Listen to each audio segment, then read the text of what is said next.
Hello and welcome back to the Swingman podcast. This is going to be the second episode. And for the second episode, I wanted to revolve the conversation around the idea of super teams. In this episode, my co host and I will debate what makes a super team, who the current super teams in the NBA are, and what it takes to win in today's era. So without further ado, please enjoy episode 2 Super Teams. As we were discussing before the podcast, I don't really know what defines a super team. Neither do I. And I know you're a bit more of a fanatic about basketball than I am. So, Yeah, what do you think? I think it's tough because in terms of a super team, it's kind of the star, how much of a star the player is. I would say so. Like for example, quickly go into it. Like the Suns. Suns are a good team. You got Devin Booker, All Star, Chris Paul, All Star, future Hall of Famer. Then you have DeAndre Ayton, who is a good slash dominant center, but hasn't got any All Stars, and it's kind of like, is that a super team kind of thing? But yeah, it's kind of a sticky thing in terms of what you think and what the credentials are to be called a super team. Mm. Question. So, last week we were talking about obviously the 76ers and Nets trade. Yeah, Do you now think that the 76ers have become a super team when technically it's only James Harden and Joel Embiid? Like, it's not enough for the dictionary definition to define it as a super team. team. I think, I don't know whether that's what they're being called, but I think the NBA world, kind of like the media world, is calling them a dynamic duo. Mm. Because if you look into the team, the third or fourth option is Tobias Harris. There's obviously Tyrese Maxey. There's Danny Green. Well, he's disappeared. He disappeared. He's somewhere Yeah. in Disneyland in Orlando, probably still roaming the grounds there because he hasn't come back ever since. But that's another topic. Um, but it's it's I would say that it's tough. It's tough. I don't know. It's tough. Because, like, the reason why I'm asking that is when you look at the Brooklyn Nets squad, I think that even though they lost James Harden, they are still a super team. Oh Reason yeah, why I'm saying that is I think the stat is if they put their whole starting lineup together, including Ben Simmons, that is the yeah. highest drafted starting lineup ever. Yeah, they also got Yeah, Blake Griffin as well, who's a number one pick yeah, as well. exactly, And exactly. yeah, yeah, it's true. It's true. That's the thing. Brooklyn. The thing is with Brooklyn as well. You have to think as well. They now have Drummond, who is a future, who's a previous All Star. They got Paul Millsap, another previous All Star. Bro, Paul Millsap and Andre Drummond don't make them any better of a team. Yeah, they What don't. the? I think Drummond helps on the rebounding sense, but since Drummond has left 76ers, he hasn't done much Mm, because he was doing decent in the 76ers, but now in the Nets, he's kind of disappeared. yeah. He's now kind of in the shadows of Kevin Durant and Kyrie Irving and potentially Ben Simmons. Yeah, so my initial definition of what a super team was when you look at the squad, if it contained three or more players Yeah, who were extremely talented and had those credentials, yeah, then that defines them as a super team. Like if you looked at them and you physically could tell by watching every game within the first quarter that they're not gonna win the game. yeah, Sorry, the opposing team ain't gonna win the game. yeah, That is a super team. Like for me, I genuinely believed as a Warriors fan, nobody I damn near thought when KD joined we were gonna be 82-0. Like that's how confident I was in yeah, their ability to win. Because I knew we were a super team. You get what I'm saying? yeah, yeah, yeah, yeah. Yeah. I just feel like it's tough because because in terms of a super team, a lot of people would say, "Oh, it's a super team because this person got this many All Stars, this person has this many All Stars," and this person has this many All Stars, but let's bring it back to the Brooklyn Nets. You got Blake Griffin, who is well out of his prime. You got Paul Millsap, well out of his prime, and you got LaMarcus Aldridge, who came out from a year out because he had he had a heart problem, and these are all stars and potential Hall of Famers. But what classes them as a super team? They got Kyrie, they got Kevin Durant, they got potentially well, half of Ben Simmons because he's not there, but he's not really there. It's Yeah, yeah, it's tough. It's tough. It's tough. because we were talking about it. Like there is a difference, and we've seen it over the years that the NBA has been here, Yeah, where it happens organically, and then it's sort of manufactured. Like there's a lot. I feel like there's a lot of player involvement nowadays in terms of attracting people oh to yeah, teams. Whereas like before it would be a strategized thing conducted by the front office, i.e. my Warriors team in 2015 when they started gaining hype. They were all drafted organically, apart from a few pieces, yeah, but the main core all drafted by the Warriors. yeah, Compare that to this year's Lakers, which we'll talk about. I feel yeah. like that was a strategized move by LeBron to Oh say, yeah, "Yeah, guys, come on, it's time." Like, but that's the thing with LeBron. He's very much involved, and I forgot the word for it. It's tampering. yeah, It's it's I know there's a certain way that there's a certain rule, but I know there's a certain black hole that you can go through for it not to be called tampering. Because like all players get involved. Like when Kevin Durant was going to get traded or was going to sign in free agency, you damn near had Steph Curry at his yard. You had Draymond Green at his yard. You had Clay at his yard. Say, yo, it's time. We can't beat LeBron without you. You need to come to us. You want to get that ring? You want to get 2, 3 rings? We need you right now. And then obviously you mm, had LeBron. Like, let's be real, Cleveland. No offense to anyone from Cleveland, but who's trying to go to Cleveland? You don't hear anyone yeah, from the UK or anyone saying, "Yeah, I want to go to Cleveland for holiday." No, you don't hear that. So, yeah. Shout out to Joakim Noah.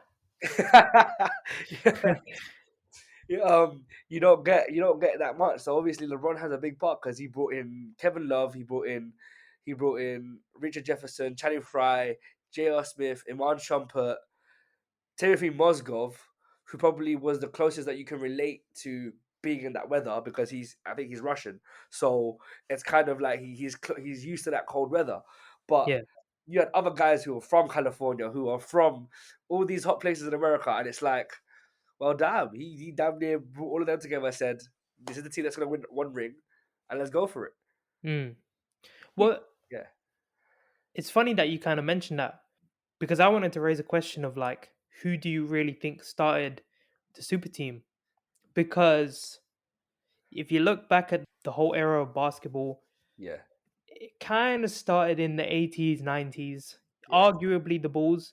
To me, it's LeBron, but what do you think? It has to be the rivalry between the Boston Celtics and the Lakers back to the 90s.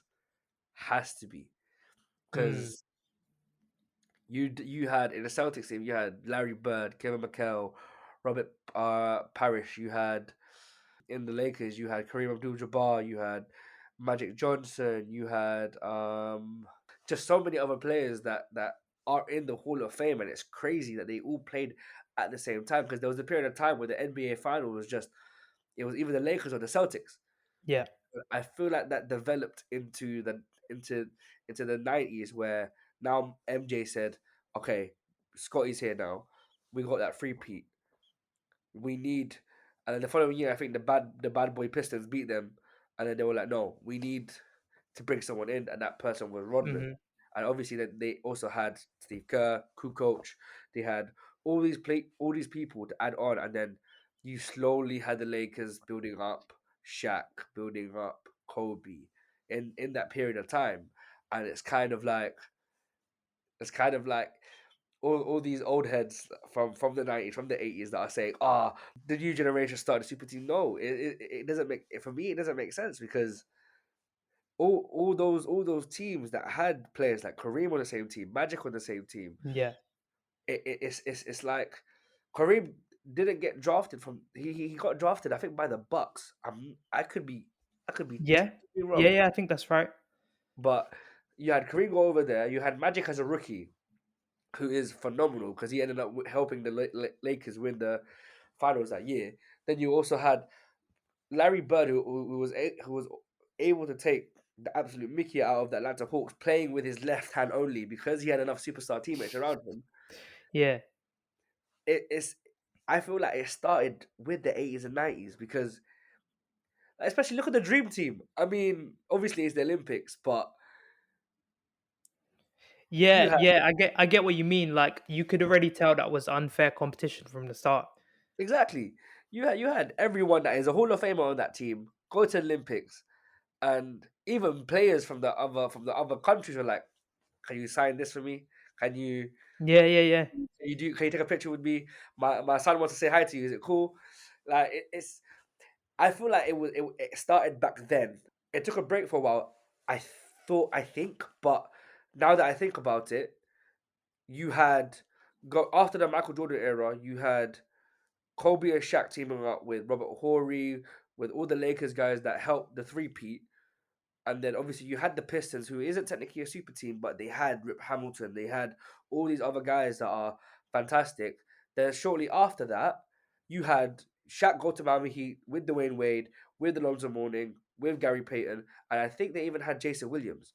And then shortly after that, maybe even a year or two later, you had Kevin Garnett and Ray Allen and Paul Pierce joining, and then that Hmm. led to Lakers getting Pau Gasol, getting Derek Fisher, getting Lamar Odom, getting all these other players that ended up helping, and then they had that little Boston Celtic Lakers rivalry, and then after that happened, then Miami, you had Miami Heat and Miami Heat form, which was the LeBron, Dwayne Wade, Chris Bosh. You had Big Z. I don't know how to say his full name, but he came from Cleveland with with with LeBron. So I don't think there was ever a break. Like there was never a time where there wasn't a super team. So, do you think like the modern media is the one that started this whole craze about a super team?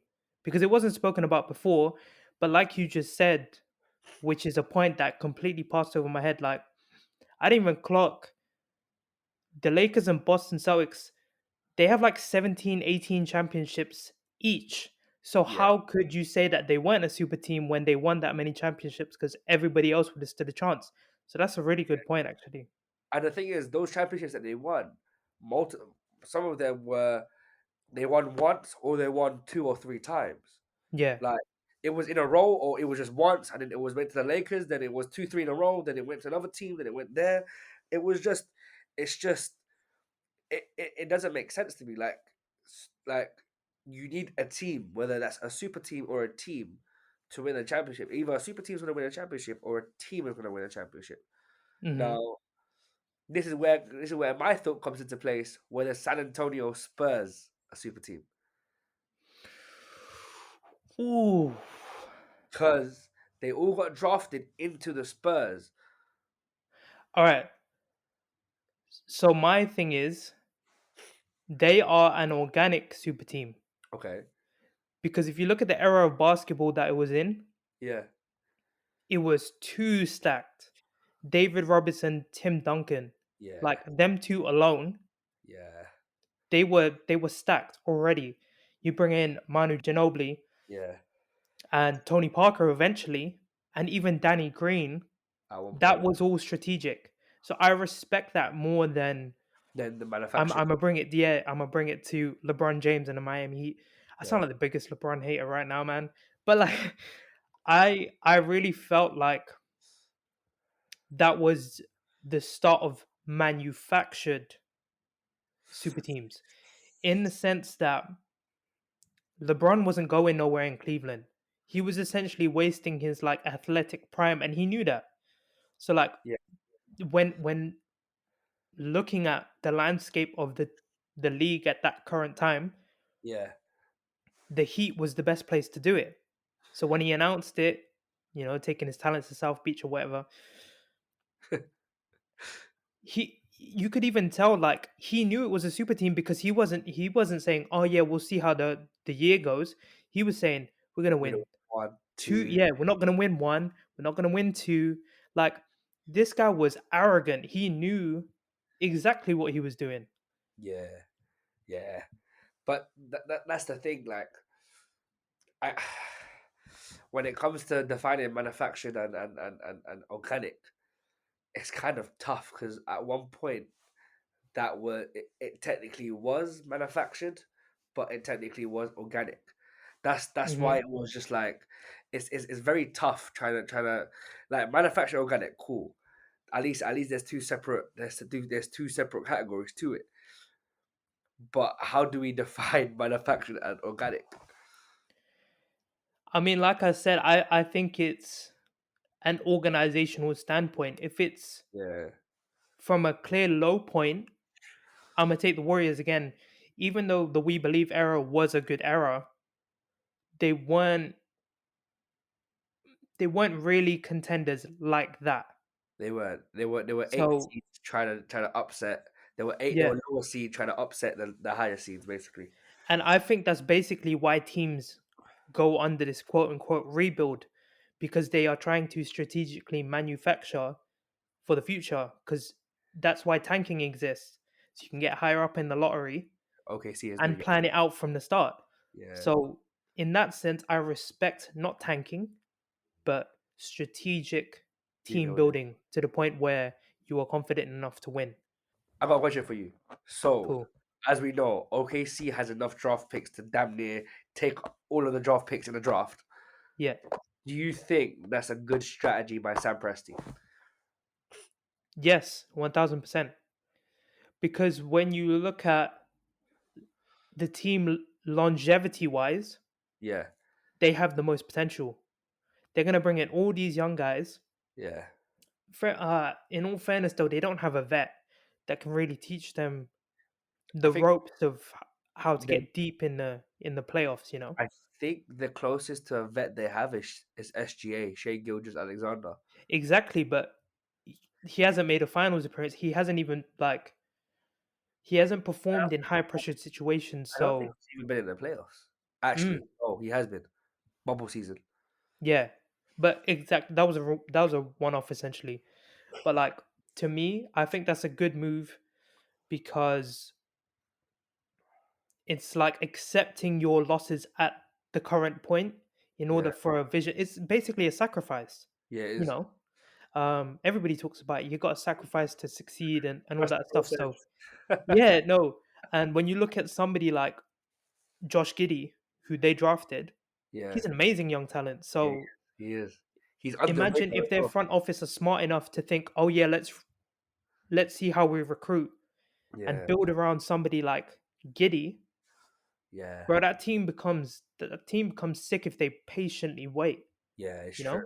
So True. It's true. I'm gonna say it was a good move by OKC, even though it kind of looks Kind of panic. dim right now. Yeah. And also, not to mention as well, we can't forget about the 2015 Warriors. As much as I am a Warriors fan, that's an organically built super team, and KD made it a manufactured one. At the same time, I'm also going to call out the Cleveland Cavaliers because LeBron James, I believe, was scouting that team for a long time when he knew his chances with the Heat were gone. Oh yeah. Because obviously he's from Akron, so he did always want to win a title in Cleveland. But why not leave any other time? You know what I'm saying? Why Yeah. would you leave when the construction was slowly building around Kyrie? Like, you know what I'm Yeah. saying? I feel Yeah. like he has that good instinct for sensing when talent is there, which is why I'm gonna say he's gonna move back to Cleveland. Oh yeah. 100%. That's my 100%. take, bro. And I'm 100%. standing firm. No, no, no, no. He's I going agree back. with that. I agree with that because there's no way. He's always said he's always wanted to retire in Cleveland, but he's also said he wanted to retire in LA. But Cleveland right now, oh my gosh, the young Exactly. talent. And obviously this season we saw the Brooklyn Nets big three being formed, which was also a manufactured thing, like we spoke about in the first episode. Yeah, But obviously, we didn't get to see that yeah, kind of in fruition because of everything that's happened. But yeah, moving on, I kind of wanted to talk about the potential teams that could have been super teams that we just didn't see. And I think that's partially because of front office reasons, like giving up on their players a bit too yeah, a bit too quickly. So I kind of list some of them, and you can add on to them if you like as well. So my first initial thought was the Lob City Clippers, yeah. the Minnesota Timberwolves with Zach Levine, Andrew Wiggins, and Carl Can't, Anthony Towns. yeah. And the last one was the Lakers with D'Angelo Russell, Larry Nance Jr., and Jordan Clarkson. I feel like we're missing one big organic one. And it just popped into my head. Who's that? OKC Thunder. You're talking about KD and Russ, OKC Thunder. Oh, KD, James Russ, Harden. James Harden, What Serge Ibaka, the? Steven Adams. Who else did they have in their team? They had Derek Fisher at the time, but he was towards the end of his. Yeah, bro, I didn't even clock that. It popped into my head like 5 minutes ago, and I've been waiting for a cue to say it. Yeah, man, the Thunder was a super like that went over my head. I don't think I kind of processed how long they were together. But to be fair, James Harden was traded pretty quickly, so Yeah, he was. like we never really got to see how that developed because James Harden wasn't even a staple name yet. Yeah, they had Russell Westbrook, Tabo Sofalosha, who was a three or a defense kind of guy. Then Kendrick Perkins. They had Reggie Jackson. They had Serge Ibaka. They had James Harden, Kevin Durant, Nick Collison, Cole Aldrich, and I think the year after, when James Harden left, Steven Adams either drafted or got traded into the team. So Hmm. that would have been crazy, crazy. I think a large part of why we didn't see super teams develop is because organic teams, organically led super teams, are very hard to come by in the sense that like everybody needs their own space to flourish. So like when you look at let's blow up the Timberwolves team actually. Yeah, Carl Anthony Towns is balling out of his flipping mind. Like he's going insane. Zach Levine is doing the same.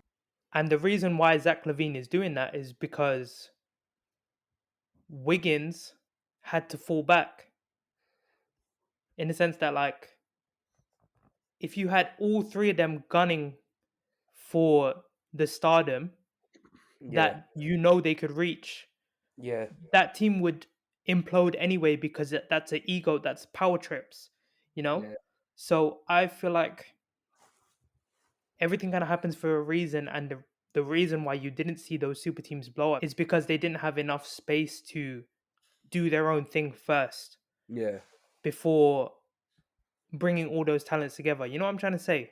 yeah, So yeah, yeah. basically, it was too young and too inexperienced. Yeah.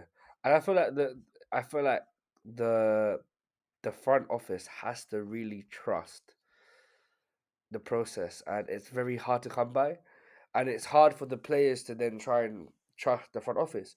Like you had Mm, LeBron, arguably Mount Rushmore, top three, top two between Michael Jordan and LeBron James in the history of basketball. But the difference between less with the Chicago Bulls front office, they trusted, they bought into MJ. I feel like the Cleveland Cavaliers didn't want to buy into LeBron hmm. because they weren't bringing pieces in. Like they brought Shaq, but Shaq was in the tail end of his career. Yeah. They had, but then at the same time, you had other players going to teams at that time. You had Kevin Garnett and Paul Pierce, and like I said, they all joined at the same time. Shaq went over to the Cavaliers, but I feel like the front office has to really trust and has to really invest into a either a couple rookies or two, three rookies, and I feel like it would work. But that would again that needs to come from the front office.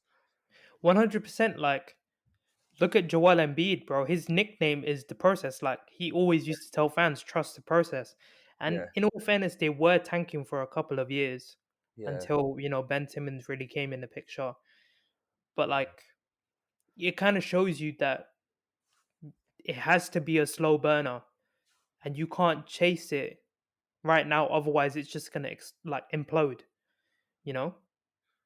But yeah, it's just kind of unfortunate that we didn't see those teams in particular like really get to flourish yeah. because like I'm gonna point out the Lakers, they would have won easily another three if D'Lo and all them other guys really.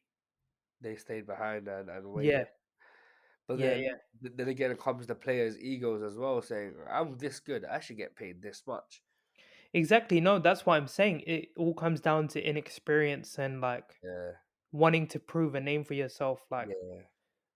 it It's, has to just come with wisdom and knowing where to take a back seat. Like Andrew Wiggins right now, he's doing so well for the Warriors because he knows his role. Like he understands he can't be the number one player because he's not. He isn't the number one drafted player. He doesn't deserve. He didn't deserve to be. Is what I'm trying to say. So yeah, now that he understands it, yeah. He it's said like, yeah, let me just sit back. that's the thing. So like, if I were to if I were to kind of relate this into my coaching life, trying to get a couple good players to buy into the project of we could do this together. But then the players would then turn around and could say, "Oh, but what about my cut of the pie? What am I Hmm. gonna get from this?" You're saying Hmm. that yeah, let's all get together, let's play, but then this and that might happen, and this and that might happen. A lot of times, it's it hasn't happened to me just yet. It hasn't happened to anyone that I know, but it's something that it's kind of like buying. It's something that it plays in the back of a coach's mind, like trying to get everyone to buy in, like to Yeah. buy into the project that you've got for the future. So it's as you said, it's maturity, it's experience, and the fact is that Timberwolves team didn't have a a foregone like kind of like veteran. Like Kevin Garnett came a bit late to the Timberwolves, and that Yeah. was I think that's already when Zach already left, and again Kevin Garnett was at the tail end of his career, so it was kind of like Hmm. now Timberwolves are doing massive. They got D'Lo, they got Cat stayed it out. They got Anthony Edwards. They got Patrick Beverly again. And not a massive player, but he influences a lot of games. And I feel like you can't really teach that either. It Oh has to yeah, come from just basic morals because you've yeah, seen a lot of cocky, arrogant players enter the league thinking that they can run a team by themselves to yeah. ultimately get bounced in the first round or not even as of recent compete in the play-in tournament. You have to get ego checked. I feel Oh yeah, like that 100%. happens in life, but you have to just get ego checked for you to just 100%. become a bit more humble and realize like, Oh hey, yeah, you ain't the big 100%. fish here. So something I wanted to discuss as well is why is it so easy now compared to in previous years for super teams to be built? And the one example I'm going to bring is Chris Paul. He was meant to originally come to the Lakers. I don't know what Yes. year, but he was meant to come to the Lakers Dilo, and that got Dilo. vetoed. So I think you had a story on it. So go ahead. So from what I've heard and what I've heard about I found it on TikTok. Um, what happened was apparently at the time Lakers management wasn't really anything there, so David Stern had not owned the Lakers but kind of had management over the Lakers, and they thought at the time the current I think it was like a temporary GM kind of went to Chris, talked to Chris, but didn't run through David Stern. So That's when David said was like, no, no, no, you're not doing this. You have to run it through me. Vetoed the trade, and that was it. Mhm. Because there are stories of Kobe talking to Chris saying, "Yo, what's up? This I can't wait to play with you." All that kind of stuff. But I feel like I think Davidson had like a little bit had like one hand on the Lakers because of I think temporary management or something like that. I forgot what it was, but that's what I heard. That's what the person said, and I was like, oh, again, sources are a bit here and there. I don't know who told me, but that a it came from a source, and it was just like it kind of made sense because at that time you had other super teams happening. But why did the Chris Paul trade get vetoed? Yeah, So it was kind of like yeah, it's kind of like here and there. because to me, I feel like it's so easy to the point where competition is just out of the window. Like, if Yeah, you really wanted to, just ring the person up and just be like, "Yo, this ain't working out. Come to us." yeah, Like, it's really that easy. it is. Whereas before, it felt like everybody was competitive because I talked about egos like just a couple minutes ago, but like Yeah, I feel like egos are good in the league because dominant alpha players will understand like I don't need nobody. Like yeah, let me prove to everybody else that I can beat my competition without, yeah, you know, a second or third or fourth man. yeah. And that But really, as a fan, yeah, was good to watch because it's exciting yeah, competition. Whereas now it's like you can tell if the Brooklyn Nets make it healthy, they're gonna win undoubtedly. yeah, yeah.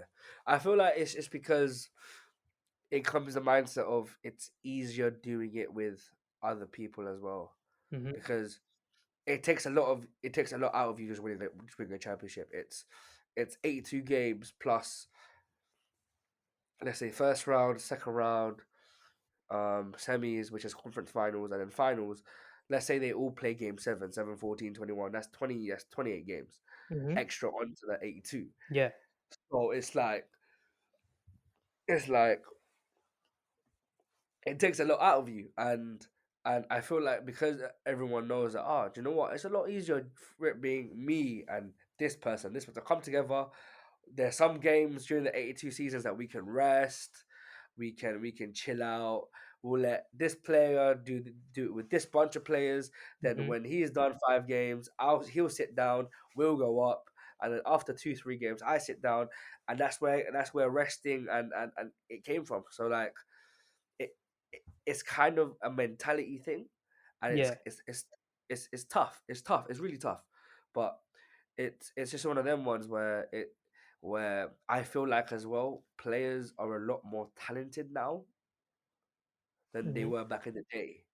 Like a lot more players are able to do certain stuff than they were back in the day. Back in the day, they were rarely like shooters like Buddy Hield, like Steph Curry, like Klay Thompson. Sure. Like you have at least 3 or 4 shooters in a team now. Like you have in the Golden State alone, you have Steph, Clay, Damian Lee, Jordan Poole, Draymond Green, kind of. Nah. Nah. Nah. Uh, Andrew Wiggins. You have Carmelo on the Lakers. You have Malik. You have LeBron shooter. You have AD that can shoot. It's like I feel like now it's it's it's become more common because there's a lot more talented players now than there were back in the day. Yeah. So, what do you think the pros and cons are of making a super team? Because we've highlighted a few points, but I think the two that I really wanted to kind of emphasize is one pro being it incites competition. I think that's great for the Eastern Conference because when you look at the balance of power, like it's clearly shifting. And Yeah, like we said in the last episode, this season more than ever is up for grabs for anybody. yeah, And hundred when you percent. look at like somebody who I thought was going to be a super team in the Lakers, Yeah, you've seen that like they've completely blown up. And like Yeah. His LeBron's plan of building a super team did not work. Yeah. So for me, that's exciting just because we've seen the same repetitive, yeah, the LeBron same and repetitive visitors in the finals, and yeah. it gets kind of boring at times. Like I'll I take mean, the yeah. 2020 NBA Finals. So that was obviously the Heat and the Lakers. You already knew who was going to win that series. Yeah. In all honesty, watching it was still entertaining because Jimmy Butler put on some stellar performances, but Yeah. like you put LeBron James and Yeah. AD together, Yeah. there was no doubt in my mind that they were, you know, It was more of a thing when they went to the finals. It was like, okay, cool. How many games is this gonna take? yeah. It So, was it oh, gonna be 4, 5. Yeah, go ahead. question: do you think, because of what you just said, do you think that they're gonna pull it together through the finals? Like this is just some kind of scheme to the point where they're like, all right, come the playoffs, 1 versus 8 seed. We know we're stronger, but we just wanted to set it up that way so it's an easier path to the finals. Am I reaching? Am I not? I thought that last year. I thought that last year. And last year's team was a lot better than this year's team. We Hmm. had Kuzma, we still had Caruso, we had Montrezl Harrell, we had Dennis Schroeder. No, it's mixed. I feel like Lakers, any team this year has the potential to go off of any seed and win the championship For this year. sure. But I feel like it's a bit like Westbrook is West. There's already reports of Westbrook and the Lakers saying that they're gonna try and find him a new home Yeah. next season. Yeah, yeah. So it's kind of like a thing where if that was the case that they're able to bring it together and then win a chip, cool. I'm good with that. That's another story. But then people are gonna go and said, "Oh, the NBA is rigged because LeBron won it again," Hmm. all that kind of stuff. Because like you said, like it's good that the power balance is kind of in the middle now. Like there isn't any. Uh, like I used to call the Eastern Conference the Eastern Conference Yeah. because from 2011 to 2018, LeBron was it was okay. Who's LeBron playing in the conference finals? Hmm. It was the Toronto Raptors or the Chicago Bulls who always played LeBron and never got to beat him and Yeah. got to be like, yeah, we beat LeBron in the playoffs when it was it was the closest that got there was Boston Celtics and that was back when he was in the Heat. Yeah. So Yeah. Yeah. it's kind of like it's good to see the power balance be in the middle now because as everyone says, that Eastern Conference was always LeBron. Now LeBron's in the West. People in the West are now going to the East, and it's like, ooh, what's gonna happen here? Like there's players in the East that I never thought that would go from West to East, and there's players in the West that I never thought would go East to West. Hmm. Like I always thought LeBron would stay in the East because that was his conference. Yeah, that's what I'm saying. But like, I respect LeBron in the sense that he moved to the West because it was a stronger conference.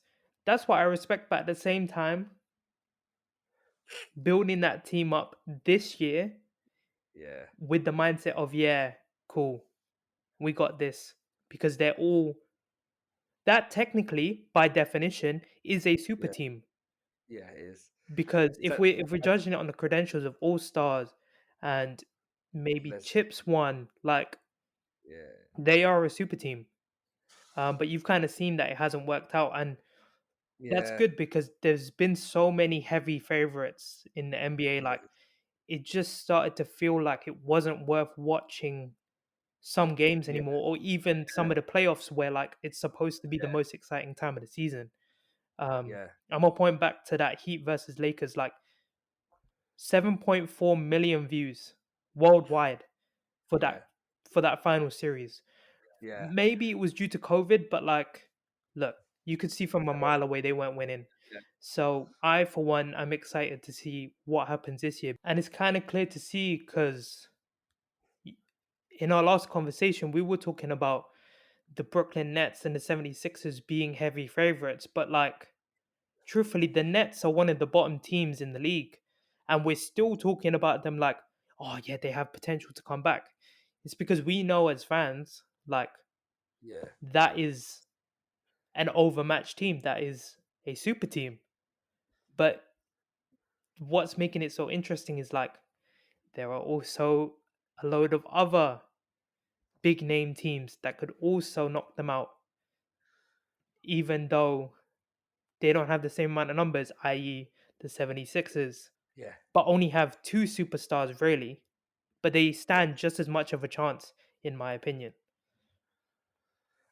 yeah. I feel like the team. I feel like there's not there. I think that there's a few good teams in terms of super teams this year. There isn't many. Hmm. Like the Heat are the first seed in the East, and the only All Stars you can think of there are Jimmy Butler and Bam Adebayo. Yeah.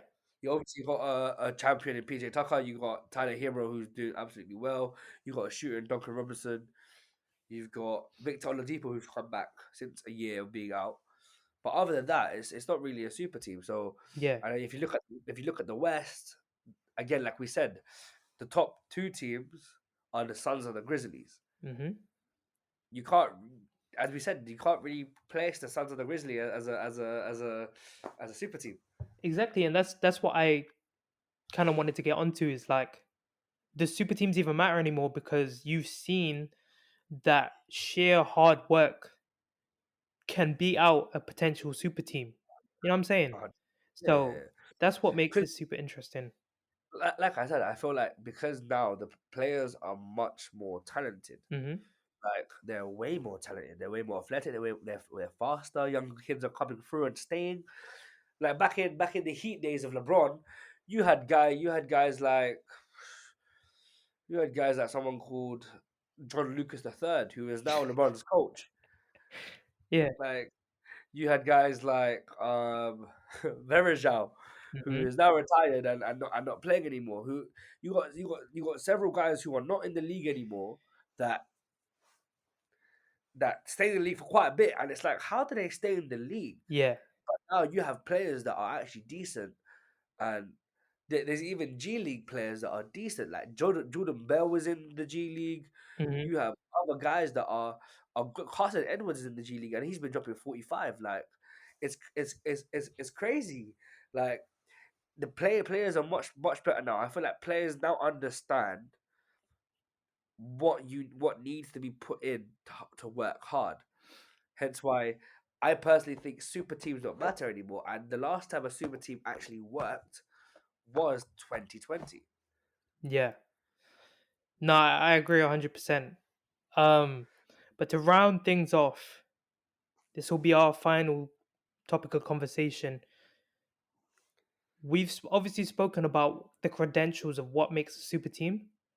Yeah, My question to you is, how many people do you think it takes to win nowadays? Because, like you said, the league is so talented. How many people does it take? And I'm going to make an outright statement saying that the 2019 Warriors was the most stacked team in NBA history statistically. You had Steph, who just came off an MVP season, Clay Thompson, Draymond Green, KD, and Demarcus. DeMarcus Cousins. Like, to even fathom it now is like ridiculous to think about. And I'm not going to talk about the conclusion of that finals because, But let's be real. Injuries played a big part in it. But yes. I feel like as much as it might hurt for you to hear, it kind of showed Steph couldn't carry the team on his own. Hey, yo, what? Podcast over, fam. Podcast over. We're shutting this down. See you next week. What the- Oh my Because god. you had KD out in the second game, then you had Clay out in the sixth game, and it was all Steph's. And then obviously all Steph had was DeMarcus Hmm. and Drake, and it was kind of tough. It was kind of tough for him. But anyways, for me, um, I feel like it had Do you want a fan's perspective or the coach's perspective? Give us both, man. For a fan perspective, I feel like you need at least 2 or 3 people Mm-hmm. for it to be a good. I feel like more than 3, you can stretch it out to 4 if it can work. But if it's 3 or 4, let's say 3 on 4, but you have to separate the positions. You have to make sure they can play different positions. Like, I feel like from now, LeBron in any team, doesn't matter, the credential will always be a super team because they have LeBron in it. Yeah. Okay. Because it's just I think it just comes with being LeBron, Mm-hmm. and it's just crazy. In terms of the coach's perspective, I feel like it takes a whole team because you have to have a whole team to buy into it and to talk to each other and be like, no, you need to be the man. Like there's a story of when the Heat lost to the Mavs, Dwayne Wade and LeBron had a conversation saying it needs to be you. And Miami is Dwayne Wade. They got Wade County over there. They got his jersey in the rafters. Yeah. I probably will have LeBron's jersey up there one day. But um it took Dwayne Wade, it took them to buy into to LeBron needs to be the guy to lead us. And then all of them to buy in to be like, yeah, you know what, this and that. And then let's take back to 2020. It also took a couple pay cuts. People need to have pay cuts to for it to work. Each team has a salary cap. And if they overstep that salary cap, they have to somehow tweak it or somehow kind of cut the payment. So I feel like it takes everyone. Looking at it as a coach, it obviously takes everyone. Maybe you need 2, 3 max superstars, and everyone to buy into. We need to do this as a team. As a fan, you need to be careful who you pick Yeah. because you can't have several positions at the same time. Like you have Westbrook trying to you have 3 ball dominant players in no 2 in LeBron and Westbrook who who brings the ball up, who doesn't. Now LeBron can go up on the side, but he's gonna want the ball. Mm-hmm. And as history shows, Westbrook isn't good off the ball. Yeah. You had Lakers guarding them, but from the charge circle in the Western Conference Finals, Yeah. and they thought that was the guy to bring them another championship. Yeah. That's Yeah. crazy. So, this is going to conclude the second episode of the Swingman podcast. I really hope you enjoyed this one. And if you did, please be sure to let us know down below in that comment section. Don't forget to like and subscribe. Click that little bell icon to be notified about when every video gets released. But until then, take care and goodbye.